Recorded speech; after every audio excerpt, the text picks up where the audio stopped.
My husband, the company's CFO, let his mistress submit an application to transfer me more than 2,000 miles from Seattle down to Houston.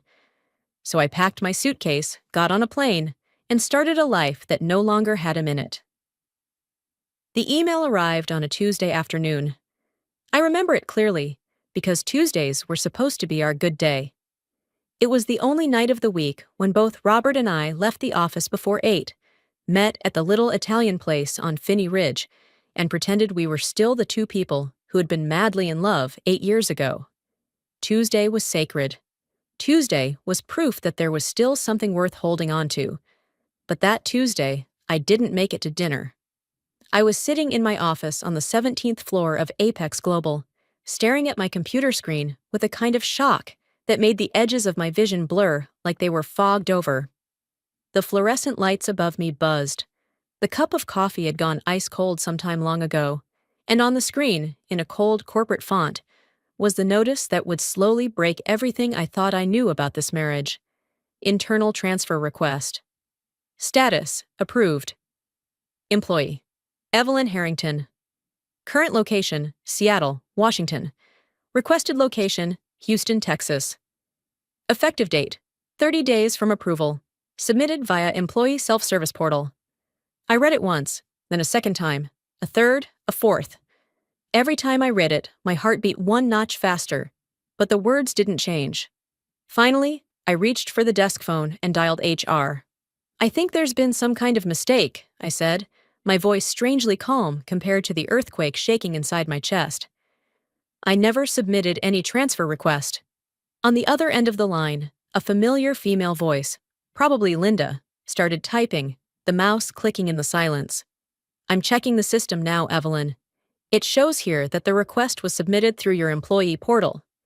Last Thursday at 2:47 p.m., the system log shows it was done using your own account." I swallowed hard.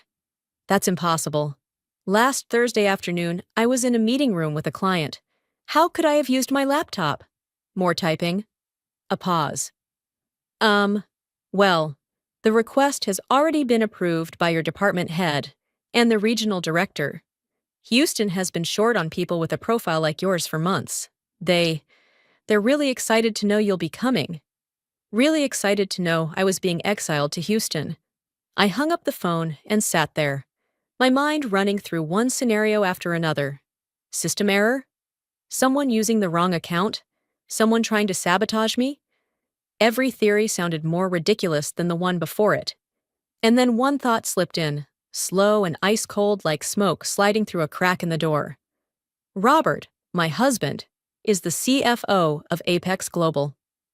He knows my password. He could log in anytime he wanted. But why? Why would a husband push his wife all the way to Texas? I shoved that thought away almost immediately. Robert is blunt, sometimes so blunt it borders on cruel, but he's not the kind of man who plays sneaky games behind someone's back. Besides, that afternoon, he was in the executive meeting on the 24th floor. I remember clearly because I was the one who reminded him to bring the documents. He had no reason to do something like this. No reasonable reason at all. Robert and I had problems too, like every couple that has lived together for 8 years. No one is perfect, but I still couldn't believe he could do something this cruel, this calculated, this sneaky. Could he? I didn't drive to the restaurant that night. I called him instead. "Where are you?" His voice came through on the very first ring. "I'm sitting in the restaurant already." "Something came up at work," I said. "Can you come home early tonight? I need to talk." A short silence. "Is something wrong?" "Yes," I answered. "I don't think things are okay." When I got home, the inside was pitch dark. Only the kitchen light was on. Robert was sitting at the kitchen counter. In front of him, a half-finished glass of wine, still wearing his office clothes, a dark blue suit, and a silk shirt that made him look exactly like a CFO people automatically respected. His hair was combed neatly back, clean, just the way he wore it every day to work. His laptop was open, numbers running endlessly across the screen. "You look terrible," he said when I walked in. Not in a cruel way, just blunt, the way he always spoke. I feel terrible.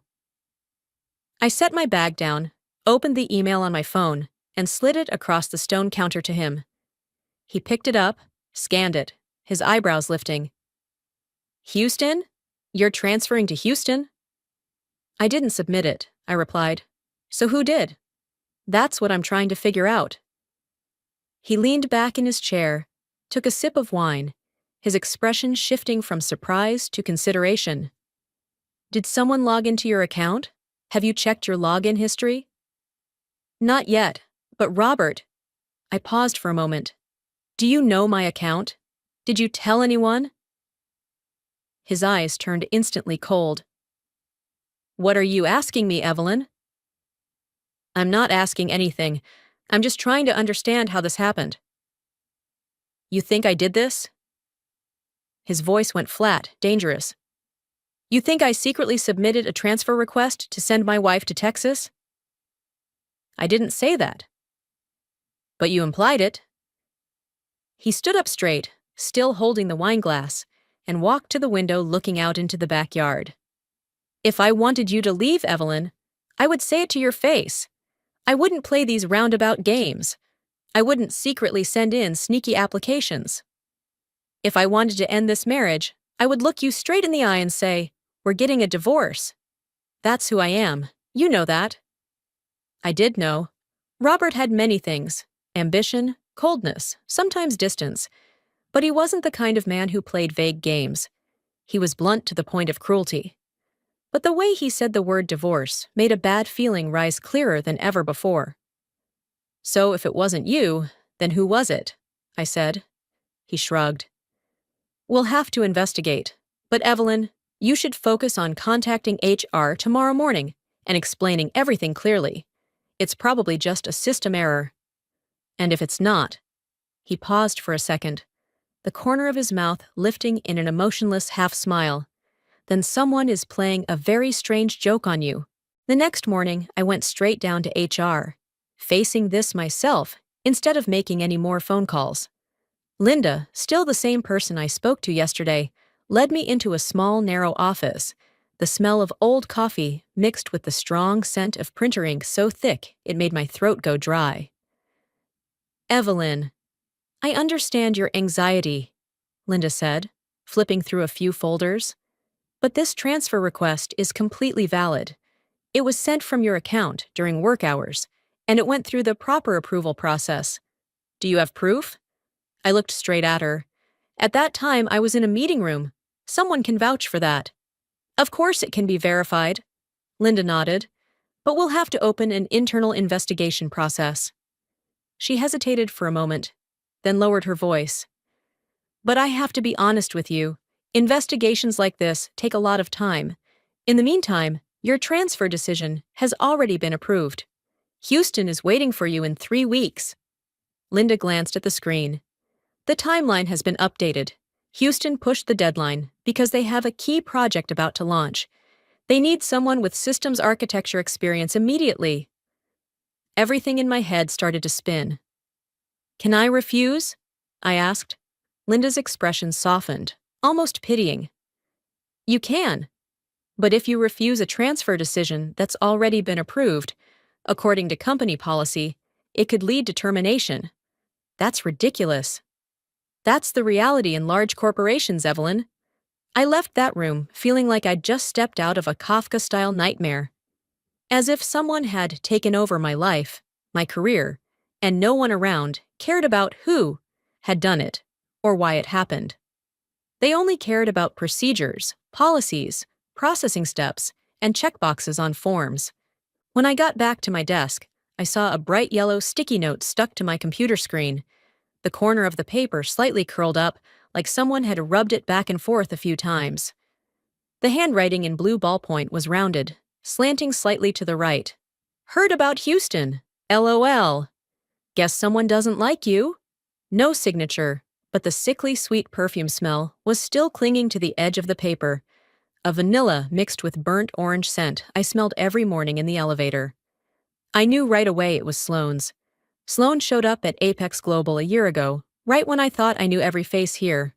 25 years old, light brown dyed hair, always softly curled at the ends, lips always in lipstick, nails always painted a new color. A marketing intern, daughter of a major shareholder on the board of directors. She and Robert had known each other since childhood. Family friends was how we introduced it. Last month, Robert said, "Let her intern for a few months. Help her dad a bit. It also helps the company." Sloane wasn't the kind of evil that screamed in people's faces. She just had a talent for turning everything into a joke, and I was always the punchline. When I talked about the new systems project, she snorted, "God, you're so serious. Relax." When I wore office dresses, she looked me up and down and said, "Cute. Kind of a mother-in-law vibe, huh?" Robert never saw it as a problem. "Sloane is young," he said when I mentioned a few times that she went too far. "She grew up in a different kind of environment, but she doesn't mean any harm. She'll grow up." But I wasn't so sure people grow out of the habit of using others as a joke. They just learn how to hide it better. At noon, the office was a bit emptier because many people went down to the cafeteria on the floor below. I was standing in the pantry, my hand placing a coffee capsule into the machine's low, steady rumbling filling the space, the smell of coffee starting to spread, hitting my empty stomach hard. The white light from the ceiling lamps reflected off the stainless steel counter, off the shiny surface of the coffee machine. I tried to let my mind go blank for a few minutes, just focused on watching the brown stream flow out, hot, thick, forming a light foam on the surface. A simple thing I thought I could still control. The pantry door swung open, the sound of high heels clicking sharply on the vinyl tile floor. "Hi, Evelyn." Sloane's voice stretched out, cheerful as if she were walking into a party. She opened the fridge, reached in and grabbed a can of soda. The sound of metal clinking together. "Heard you're transferring down to Houston." "Wow." She popped the tab, a soft hiss, the artificial lemon smell drifting out. "The climate down there must be interesting, huh? Hot, humid, traffic jams, hurricanes too. Like the hard level in the game of life." I turned to look at her. "Who told you?" Sloane shrugged, leaning back against the counter, one leg crossed casually in front of the other, looking as comfortable as if she were sitting on her own couch. "Rumors travel fast." She took a sip of the drink, the corner of her mouth lifting into a smile like she was watching a comedy trailer. "Houston, you know, flying from cool Seattle down to a place that's both hot and humid. If it were me, I'd cry for real." I tried to keep my voice even. "There was a mistake. It's being handled." Sloane nodded, her eyes still on me, as if she were measuring my reaction. "Mistake. It's always a mistake. But if you really do go, at least you'll get away from all of this." She waved a hand in a circle, pointing at the air between the 4 pantry walls, then pointed up at the ceiling, pointed toward the row of desks outside, like, this wasn't just the office, but my whole life. "What do you mean?" I asked, trying not to grind my teeth. Sloane let out a soft laugh. "Come on, Evelyn. You two haven't been happy for a long time. Anyone can see it. Does it mean anything to keep going like that?" My hand tightened around the paper coffee cup, hot enough it was almost burning. "My marriage isn't for you to judge," I said slowly. Sloane shrugged, looking completely untouched. "Not sure." "What did you say?" I asked again, like I'd misheard. She dipped her head to hide a triumphant smile, but I still saw it. "I just said that's all. Houston is far, but at least you won't have to keep acting out the happy family play anymore." Then she turned on her heel, shoes clicking away, leaving me standing there with a cup of coffee burning hot in my hand and a cold anger spreading from my toes all the way to my brain. "I just said that's all. Houston is far, but at least you won't have to keep acting out the happy family play anymore." Then she turned on her heel, shoes clicking away, leaving me standing there with a cup of coffee burning hot in my hand and a cold anger spreading from my toes all the way to my brain. What game was she trying to play here? Act 4. That night, when Robert came home late and went straight into the bedroom like always, I sat alone in front of my laptop and started doing what my professional instincts pushed me to do: dig deeper myself. The first thing I opened was the employee portal, my own account, recent activity history, and just like my worst dread, it was there. A login at exactly 2:47 p.m. on Thursday, the exact moment I had been sitting in a meeting room with a client, with a presentation in front of me and eyes waiting for my answers. The IP address showed as Apex Global's internal IP. I took a screenshot. Next, I opened the physical location logs. All company computers, when accessing the system, are tracked by department location. The line of data that appeared on the screen made my heart drop straight into my stomach. The transfer request was sent from a computer belonging to the marketing department. I sat completely still for a few seconds. The marketing department, where Sloan was interning. I didn't want to believe it. I really didn't. I didn't want to believe that a 25-year-old girl could do something so hateful, destructive, and calculated. But the arrows on the screen were pointing in only one direction, and I couldn't pretend I didn't see it. I took another screenshot. Then I sat there and started asking myself, how could she have gotten my login information? I was always very careful with that. Robert would never share my access information. That would even be a serious security violation. But then a memory flashed in my head. 3 weeks ago, Sloan had borrowed my laptop. She said her computer was updating and she needed to send an urgent email. At that time, I had handed it to her without thinking too much. And at that time, I was still logged into the portal. She could have seen my password, could have memorized it, or worse, taken a picture of the screen while I wasn't paying attention. Sloan was very smart, smarter than what was safe. I leaned back in my chair, staring at the glowing laptop screen in the dark room. I asked myself what I should do. Confront Sloan? She would scoff, roll her eyes. "Oh my God, you're so imaginative." Show it to Robert? He would say, "You're being paranoid again. Sloan is just a kid." Show it to HR? They would say, "It only shows it came from the marketing department. Anyone could sit there." No witnesses, no confession, nothing at all.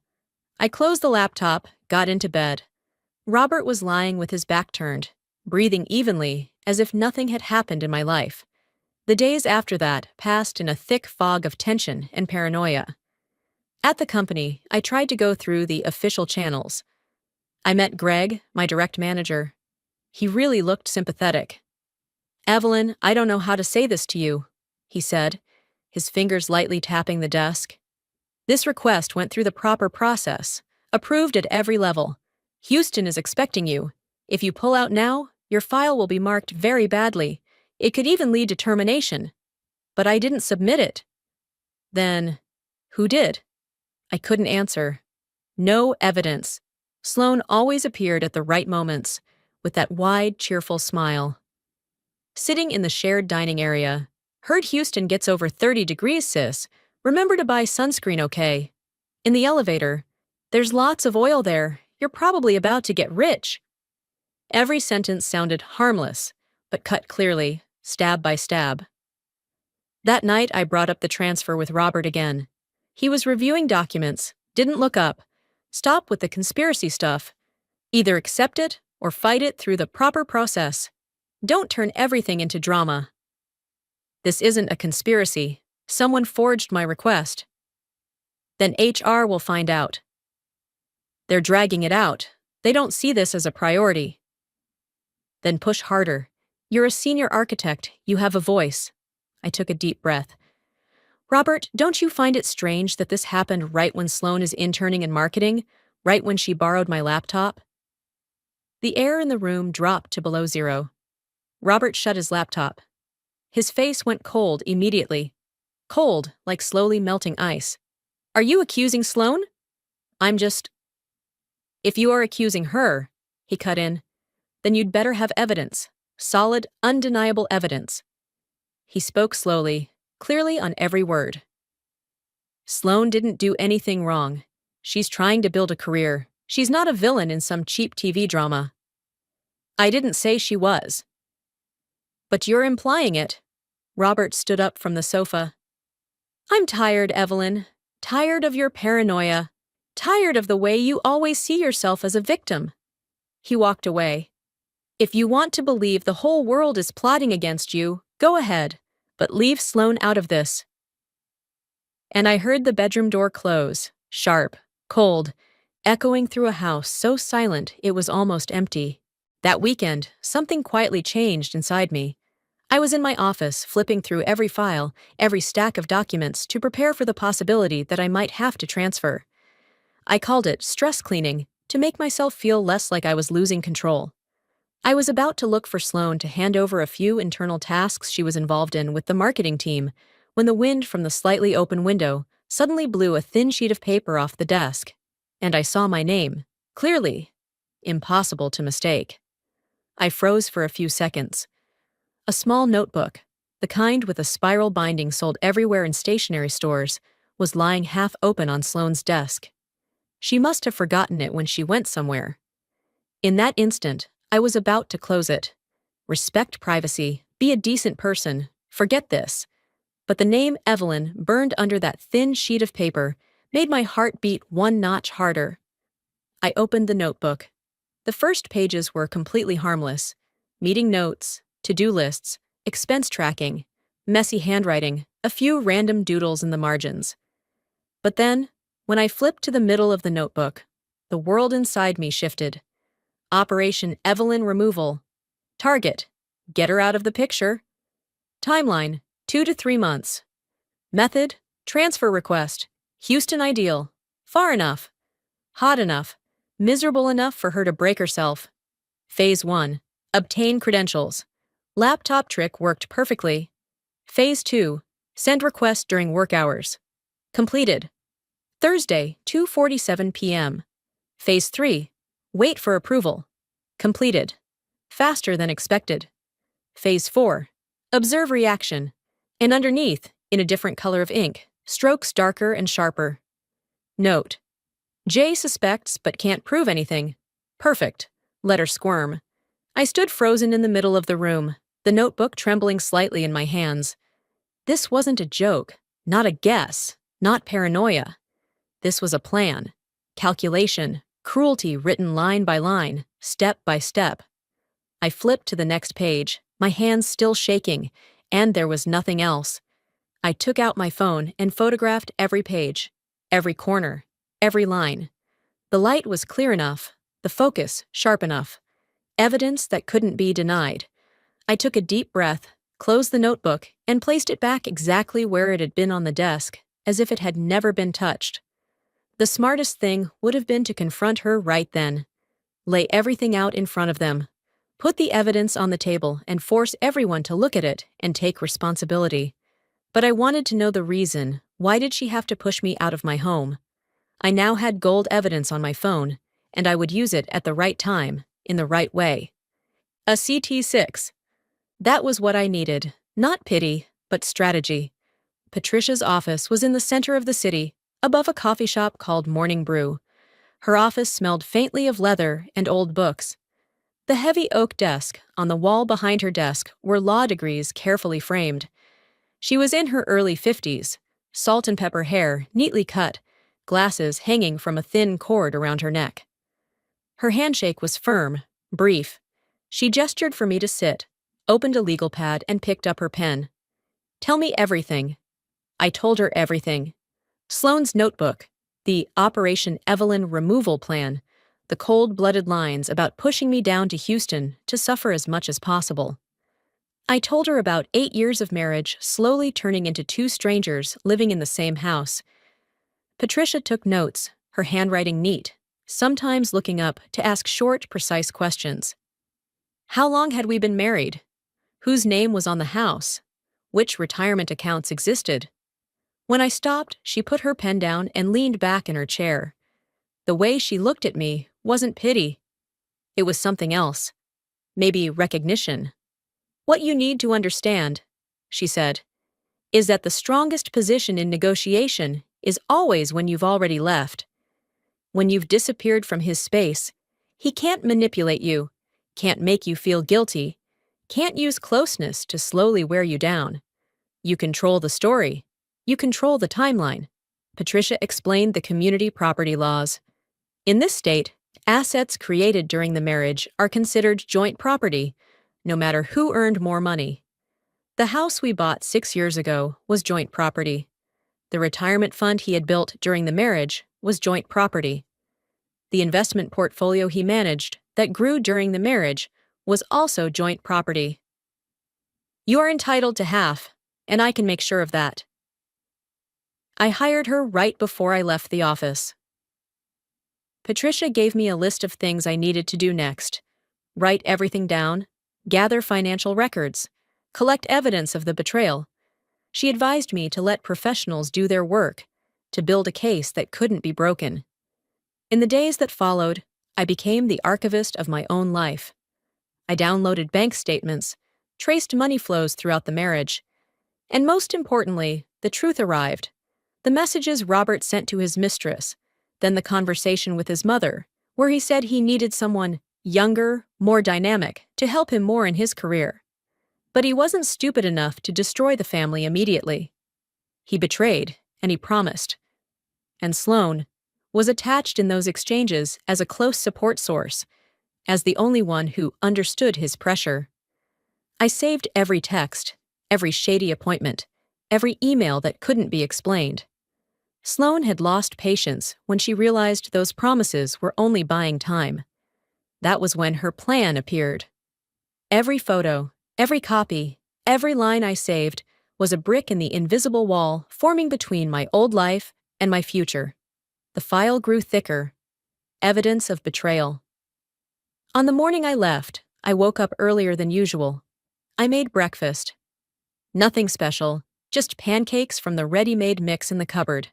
I put Robert's coffee cup on the table, poured orange juice. Everything was terrifyingly normal.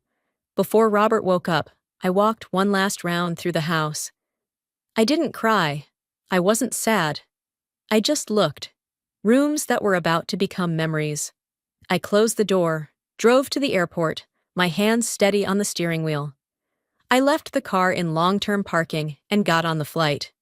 Portland greeted me with damp air, the smell of coffee, and wet pavement. I rented a small studio from a landlady named Eleanor, a woman almost 70, silver hair loosely tied in a bun, reading glasses hanging from a beaded chain. She met me in front of a narrow 3-story building squeezed between a thrift store and a small restaurant. The street smelled of roasted coffee and rain-wet asphalt. People walked slowly, rode bicycles, carried cloth bags. No one rushed. Eleanor opened the door and led me up 2 flights of stairs. She handed me the key without asking anything. No curiosity, no probing. She just showed me how to adjust the heat, told me trash was collected on Tuesdays, and that the corner grocery store was open until 11 p.m., if I needed anything. The room was small. One single space that worked as both bedroom and living room, a small kitchen pressed against one wall, a bathroom big enough to turn around in. The furniture didn't match, but it was clean. A faded blue futon. A small table with 2 chairs. A bookshelf with a few books left behind by former tenants. A window looking out onto a narrow street with old trees starting to turn autumn colors. It was mine. And that was enough.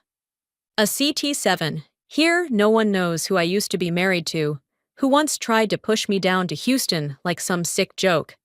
I opened my only suitcase, hung a few dresses in the tiny closet, stacked my toothbrush and toothpaste on the shelf. Everything I owned now fit inside a 24-inch suitcase, with space left over for the things I chose to leave behind. On the first evening, I walked to the corner store to buy food. The little shop sold both organic vegetables and regular ones, with handwritten signs advertising local honey and freshly baked bread. I chose sharp cheddar, sourdough bread, strong coffee instead of the weak kind Robert liked, and strawberries because I liked them, not because anyone asked me to. I was alone, completely alone in a city where I didn't know a single person, and I didn't feel lonely. After giving myself a week to look back at the 8 years that had passed, to look at how my marriage had changed, even though I already knew, I had still stubbornly stayed. On Monday morning, I updated my resume. I applied to 17 marketing companies across Portland. By Wednesday, I heard back from 5 places. 2 invited me to interview. The first interview was at a large company downtown. The head of recruitment, a man in his 40s in an expensive suit, spent most of the time asking why I had left such a big company. I left that interview knowing for sure I wouldn't accept, even if they offered. The second interview was completely different. Horizon Collective operated out of a renovated old warehouse in an industrial district slowly being transformed by artists and small businesses. Exposed brick walls, high ceilings with metal beams, green plants hanging in clusters, forming small pockets of green in the open space.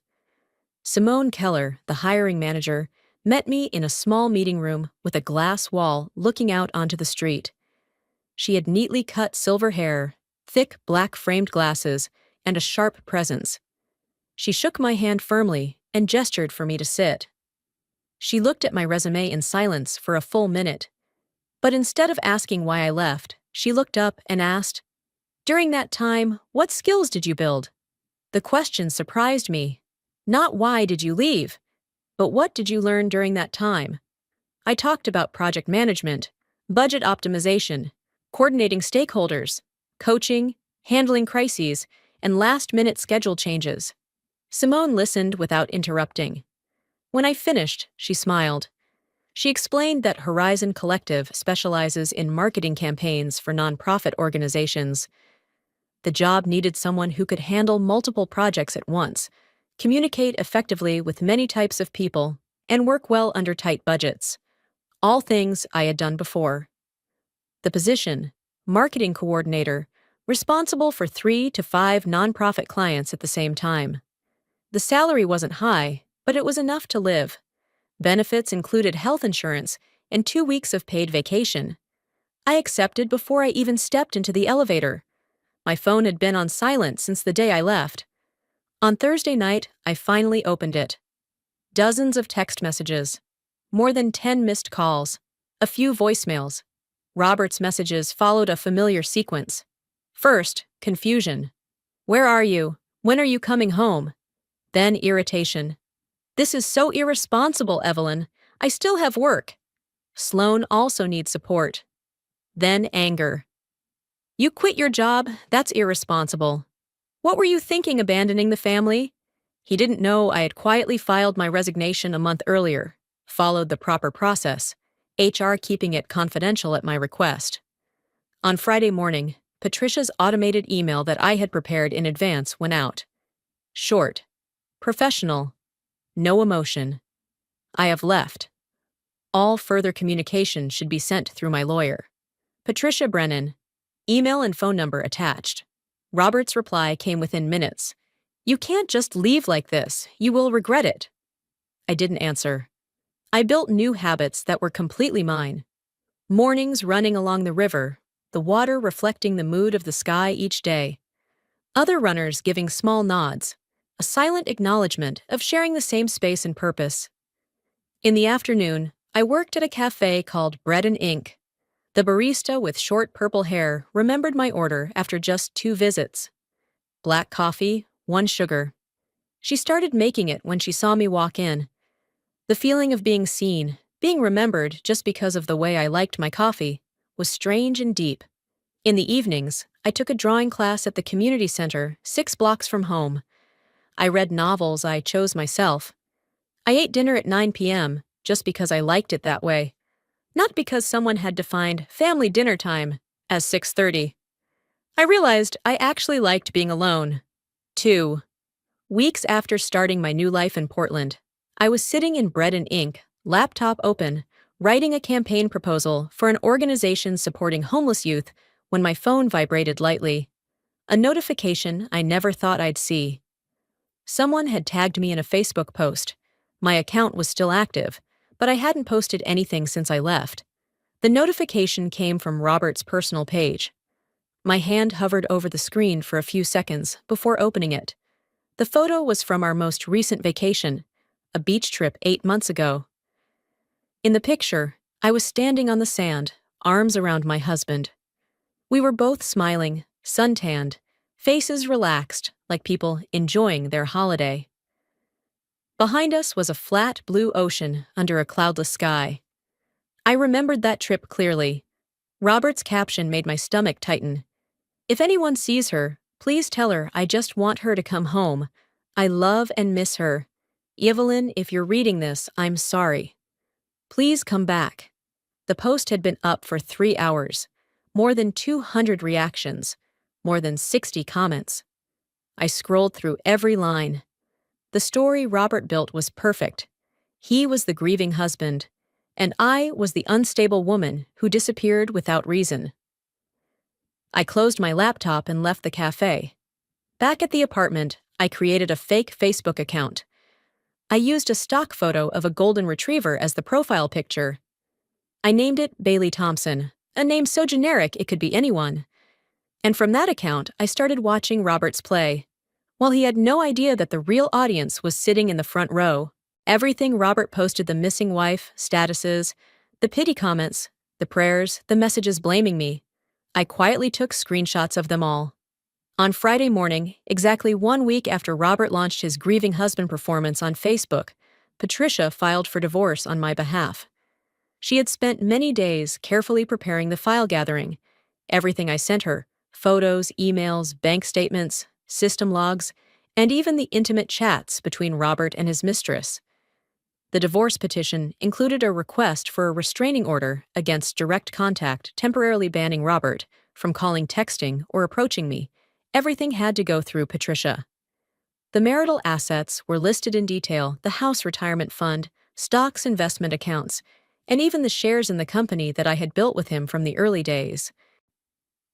In the grounds for divorce section, Patricia didn't soften a single word: infidelity, accompanied by proof of the affair, hotel invoices, lobby camera photos, along with printed copies of Sloane's notebook, the Evelyn removal campaign that I had photographed. Everything was arranged neatly in a thick file, cold clear, leaving no room for misunderstandings. Patricia chose the moment of service, strategically, Wednesday at 3 p.m., in the middle of a meeting with the executive board and 2 shareholder representatives. The process server walked straight into the glass-walled conference room and called out loudly, "Mr. Robert Miller." In front of everyone, he was forced to accept the yellow envelope labeled legal documents. There was no room to perform, no room to pretend he was the only victim in the story. I didn't feel even a second of guilt about him being humiliated in the place he was most proud of. I only felt balance. At least he tasted a small part of the shattering feeling I had gone through. That night, I reopened my personal Facebook account, the account that had been silent since the day I disappeared. My old profile picture appeared me, standing at a company event, smiling tensely, holding a glass of wine next to Robert. I didn't change it. I left it. What I changed was something else. Before I left, I had kept one photo: Robert's arm around Sloane's waist, the 2 of them walking out of a hotel lobby at midnight. The photo was taken from a lobby camera that the lawyer had hired investigators to extract their faces, clear their eyes, smiling at each other, nothing like colleagues. I posted that photo. I didn't blur faces. I didn't hide anything, just a straight, clear, cold frame. Under it, I wrote a short caption: "They planned to push me somewhere else to make it easier to replace me. Today, I handed him a divorce." I didn't tag anyone. I didn't name the company. I didn't add a single insult. I just put the truth into the light. Then I turned off the screen. When I woke up the next morning, the post had been shared more than 500 times. By noon, the number had reached 3,000. My phone, still on silent, was blinking with hundreds of notifications. Public opinion flipped 180 degrees. Robert's missing wife status was now flooded with skeptical comments. So what about the photo hugging the mistress? Sent your wife to Houston so you could cheat in peace. We pitied the wrong person. Robert rushed out a damage control post. The photo was edited, misunderstood. I never wanted to hurt my wife. I always loved her and wanted to save the marriage. A few men tried to defend him. Everyone makes mistakes. Maybe she overreacted, but every such comment received dozens of replies, tearing it apart, analyzing every line of gaslighting in his post. Exposing comments filled the screen. Men cheat and then blame the victim. The people who used to joke around with him at the company gym stopped interacting publicly. One wife said her husband overheard in a meeting room, "Robert will temporarily not be named on any external projects." The company doesn't want more social media scandal. Somewhere in the city, he was forcing himself to look normal, while his reputation washed away line by line of comments. And me, in a small apartment, watching everything through a screen, only felt one thing: a quiet reversal. The temporary hearing took place on a gray Portland Tuesday morning. I wore a black pencil skirt, a white blouse, my hair in a low bun, no jewelry. Robert sat at the table across from me, dark gray suit tie, pulled too tight, his face pale, but still trying to hold on to the confident look of a CFO. His lawyer, a middle-aged man with gold-rimmed glasses, stood up, his voice ringing out like he was reading a financial report. "Your Honor, my client is the only one who has been the primary financial contributor to this family over the past 8 years. His income was higher, more stable. Splitting the assets in half is not fair." Patricia did not rush. She stood up slowly, placed a thick stack of documents on the table, then turned on the projector. The first slide, a chart of both our salaries, our assets. The final number, more than $1.8 million missing. Next slide, joint credit card statements. Red lines highlighted hotel charges. Rosewood Hotel Houston, $1,208. Dining. Maison Bleu Restaurant, $847. Dinner for two, not me. Jewelry, Tiffany & Co., $4,600. A necklace I had never seen. Patricia turned to the judge, her voice steady but sharp. "Your Honor, he used joint funds to finance an extramarital relationship." Robert lowered his head. I saw his neck turn red, his hands gripping the chair. His lawyer tried to argue, those were just normal personal expenses. Patricia cut him off immediately. "Normal is buying jewelry for a mistress, while she files a request to send the wife to work in Houston, is that right?" The whole room went silent. I could hear Robert's breathing heavy, like he was trying not to explode. The judge, an older woman with silver hair, pushed her glasses up and looked straight at Robert. "Mr. Larson, do you have anything to say?" He looked up, forced a weak smile. I just wanted the family to be together." The judge cut him off. "I'm asking about assets, not feelings." 10 minutes later, she struck the gavel. "I rule Mrs. Evelyn Larson is entitled to 50% of all current marital assets. Mr. Robert Larson must pay $100,000 in emotional damages. The restraining order remains in effect." Robert jumped to his feet, the chair crashing over behind him. His face went purple, his eyes burning as he stared at me, like he wanted to lunge across the table. Patricia gently placed her hand on my shoulder and whispered, "Don't look back. We won this round." As I walked out into the hallway, I heard his lawyer stammer, "We will appeal." But Robert's voice behind him, small, broken, no trace of the man who used to sit on the 24th floor. $100,000. She took $100,000 from me every month. I didn't turn around. 3 months later, I received an email from HR that closed everything in a way I never expected. The subject line appeared on the screen: investigation results, transfer request incident. "Dear Evelyn, after a comprehensive investigation into the unauthorized transfer request submitted under your identity, we hereby notify you of the official conclusion. The investigation confirms that this request was sent without your authorization from an end terminal belonging to the marketing department. Although IT system logs and the additional materials you provided strongly indicate the involvement of a specific individual, internal policy, and legal considerations do not allow us to directly disclose that person's identity. However, you should know that the individual involved is no longer employed at Apex Global effective as of 60 days ago. Furthermore, based on all evidence, including documents you submitted, our legal team recommends that you have sufficient grounds to pursue civil litigation should you choose to proceed.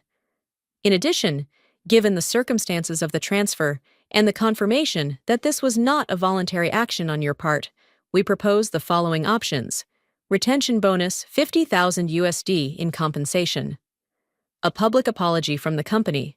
Please let us know how you wish to proceed. Sincerely, Corporate Human Resources. I sat still in front of the screen, reading each line, then reading them again. Sloan had been fired. Not a gentle contract termination, but fired meaning there would always be a black mark in her professional record. Her MBA, her connections, the young talent label, all of it would carry an unspoken line: fraud misconduct removed from the company. A part of me felt relief, justice finally, but most of me felt empty. This wasn't the feeling of victory I had imagined. I forwarded the email to my lawyer, writing only one short line: draft a reply for me. I'm declining to pursue civil litigation. Yes, I had legal grounds. Yes, I could win. But for what Sloan had paid. Robert had lost his image. The company had admitted fault. Dragging them into court would only prolong everything, dig the wound deeper, and force me to relive the months I was trying to forget. And the money? That was different. $50,000 wasn't to buy my silence. It wasn't to compensate the pain. It was a clear acknowledgement that I had been treated wrong, that I had remained professional while everything collapsed. I deserved to take it. I shut the laptop, looked out the window. A foreign city sunlight hitting the glass buildings, everything quiet in a way that felt real. I understood that I didn't need to win anything else. I just needed to keep moving forward, and this time in my own direction. 6 months later, the final hearing ended with a very soft gavel strike, almost polite. There were no loud arguments, no tears, just papers being closed, signatures being placed, and a very strange feeling moving through my chest, like when you let go of something heavy you have held for too long. And when you finally put it down, your hands are still numb because they were used to the weight. I received exactly my share, half the value of the house, half the retirement account, half the investment portfolio, everything exactly as the law had promised me. Robert was furious. I could see it through his shoulders, hands clenched tight, jaw locked, eyes going dark. But I didn't feel anything anymore. Not anger, not regret, not pain. Just empty in a very peaceful way. On the way back, I stopped by the civil registry office. A small room, the smell of paper and printer ink. The woman behind the counter asked me softly, "Which last name would you like to change to?" I answered without hesitation, "Sinclair. Evelyn Sinclair. Not anyone's wife, not belonging to anyone, just me." Life after that didn't explode in bright cinematic ways. It opened very slowly. I started dating again.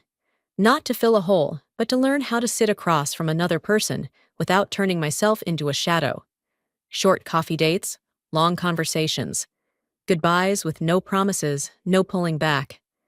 Eleanor taught me how to care for small plants on the windowsill. The hiking group became a family, without blood ties, only tied together by heavy breathing on the climb and laughter at the summit. One afternoon, I stood on top of a hill, the wind lightly moving through my hair, sunlight resting on my shoulders, and I suddenly understood something very clearly. My revenge was never about making Robert lose face. It was never about hurting him. It was about building a life so good that the story he once lied to me about became too small to stand anymore. I was no longer someone's wife.